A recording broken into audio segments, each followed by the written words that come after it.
పన్నులను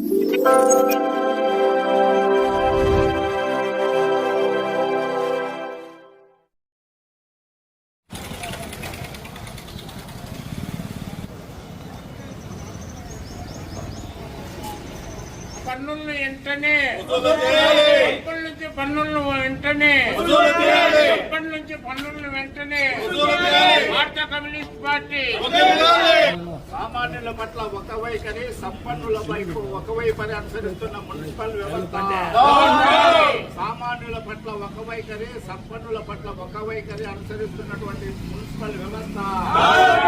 సంపన్నుల నుంచి పన్నులు రాబట్టలేని మున్సిపల్ వ్యవస్థ.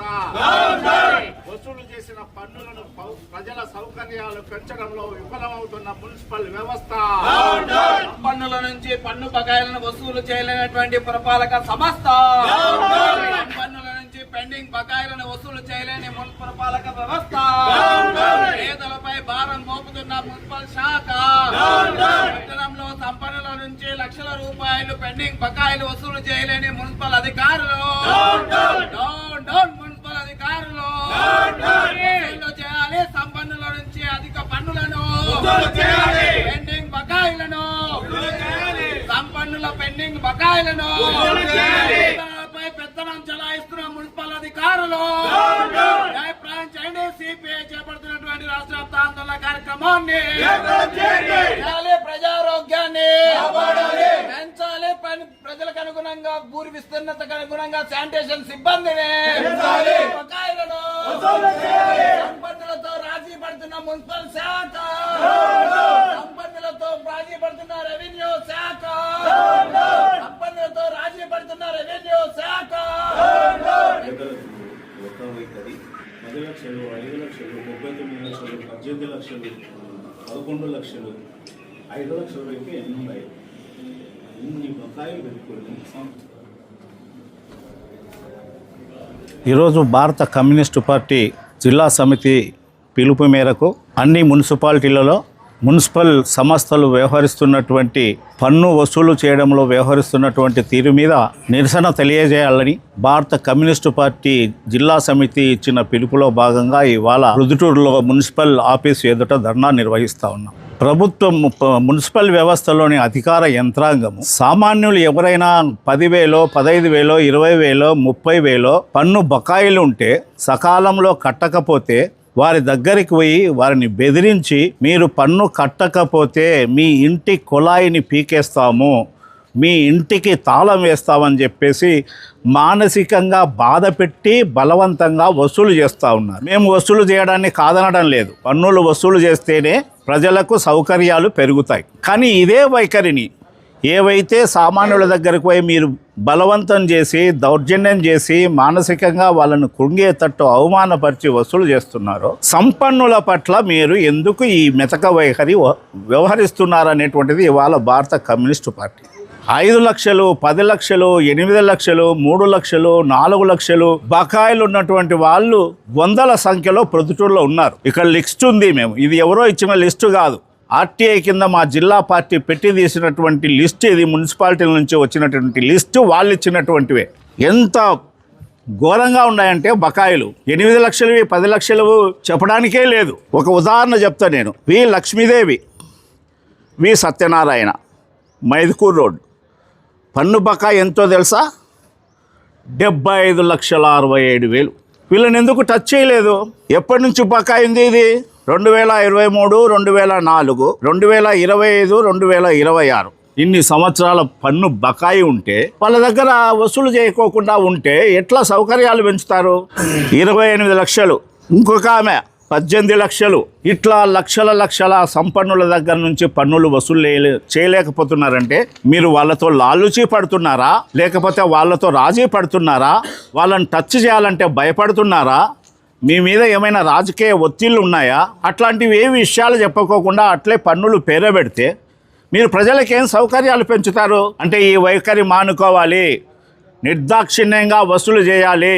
పన్నులు అనేటువంటివి ఇన్ని లక్షలలో బకాయిలు ఉంటే మీరు మౌనంగా ఉన్నారంటే ఇది మేము వేరే రకంగా అర్థం చేసుకోవాల్సి వస్తుంది. ఏం చేస్తున్నారు మున్సిపల్ కమిషనర్? ఏం చేస్తుంది మున్సిపల్ వ్యవస్థలోని రెవెన్యూ యంత్రాంగం?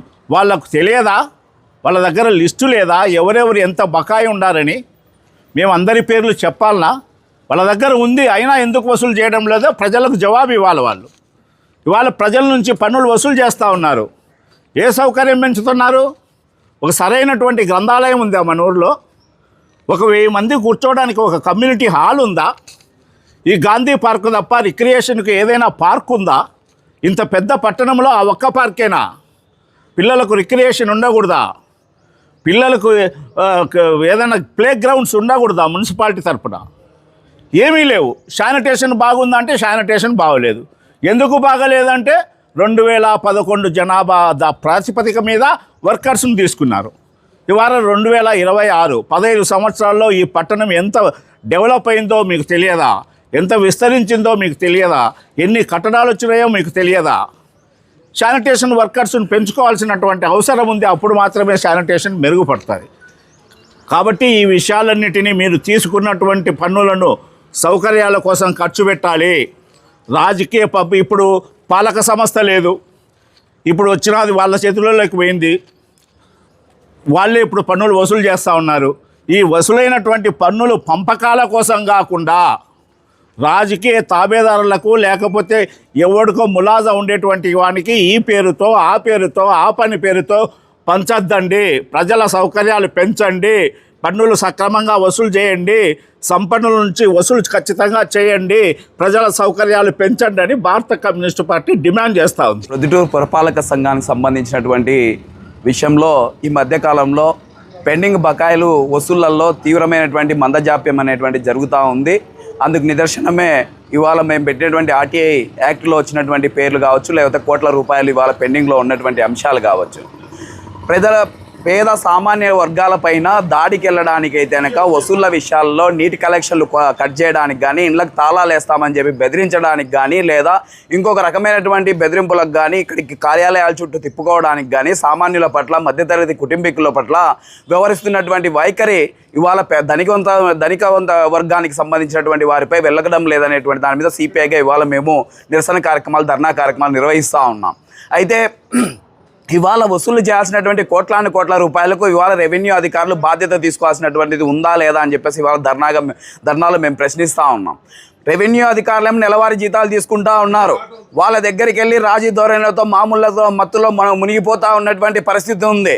పట్టణంలో ఒక మాల్కి సంబంధించి 7,30,00,000 రూపాయలు ఇంకా పెండింగ్ ఉన్నాయంటే ప్రొద్దుటూరు పురపాలక సంస్థ ఏం చేస్తూ ఉంది, ఏం విధులు నిర్వహిస్తూ ఉంది, నెలవారీగా జీతాలు ఎట్లా పై అధికారి ఆయా రెవెన్యూ శాఖ వాళ్ళకి చెల్లిస్తూ ఉన్నారనేటువంటిది కూడా ఇక్కడ ప్రశ్నార్థకంగా ఉంది. దీంట్లో అధికారులు కింది స్థాయి నుంచి పై స్థాయి వరకు కూడా ఇవాళ వాటిలలో అమ్యామ్యాలలో భాగమై ఉన్నారనేటువంటి తేటతెల్లం అవుతూ ఉంది.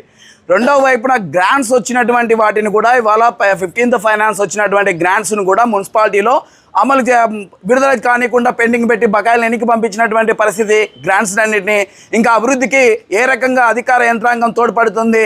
కాబట్టి దీనిపైన పూర్తి స్థాయిలో విచారణ అనేటువంటిది జేసీ గారు జిల్లాగా నుంచి ఇక్కడ ఉన్నారు కాబట్టి విచారణ చేపట్టాల్సినటువంటి బాధ్యత ఉంది.